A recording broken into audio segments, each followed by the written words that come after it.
Start with you, Ms. Hegar. Sure. After COVID-19 hit, millions of Texans lost their jobs. Yeah. As of Thursday, at least 5.3 million Texans have filed for unemployment benefits since the start of the pandemic. Yet, Congress can't seem to make a deal on a coronavirus relief package. If you're elected, Ms. Hegar, will you promise to vote for direct stimulus checks for Texans? Why or why not?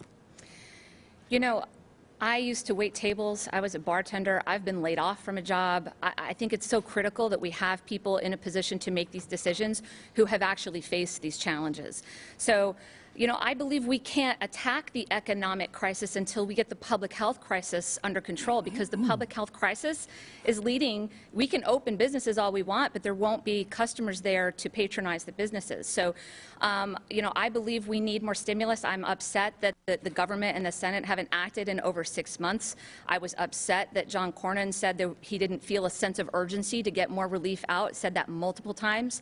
I'd like to see us get the pandemic under control by listening to public health experts and data, and then I'd like to see us get the economic crisis under control for regular working Americans and Texans, because we are the backbone of this economy, not the wealthy corporate special interests. So if you were elected to the Senate today, you would not support direct stimulus checks to Texans? I do support direct stimulus checks as a part of a bigger package.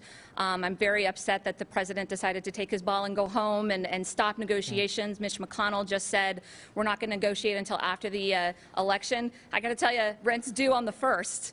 And a lot of people in D.C. don't understand how that feels. We do have a sense of urgency to get stimulus before this election because Texans are struggling now. Okay, thank you. Senator Cornyn, would you promise to vote for direct stimulus checks to Texans? You have 60 seconds. Gromer, I not only would, I have. I was part of a bipartisan coalition, really almost a unanimous vote of the United States Senate and the House to pass $3.8 trillion in spending, both to fight the pandemic, the public health challenge, and as well as deal with the economic consequences associated with it. My heart goes out to those people who, through no fault of their own, find themselves without a paycheck, locked down perhaps with somebody who is abusing them, anxious about where their next meal is going to come from. I've actually done something about it by supporting this bipartisan $3.8 trillion expenditure. But we need to do more, and I hope that the White House and Speaker Pelosi will continue to negotiate.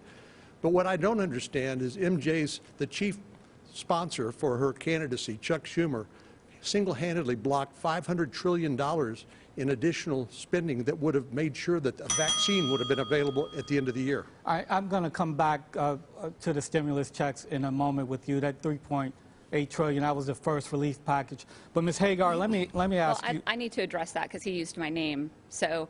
Okay, go ahead. Yes, 30 seconds. We're going to hear a lot of this tonight, and it's so frustrating. It must be frustrating for you, John, to not be able to run against Chuck Schumer, but he's running against MJ Hegar. But you're going to hear a lot of Pelosi and Schumer and other names because he can't run against my vision for this state.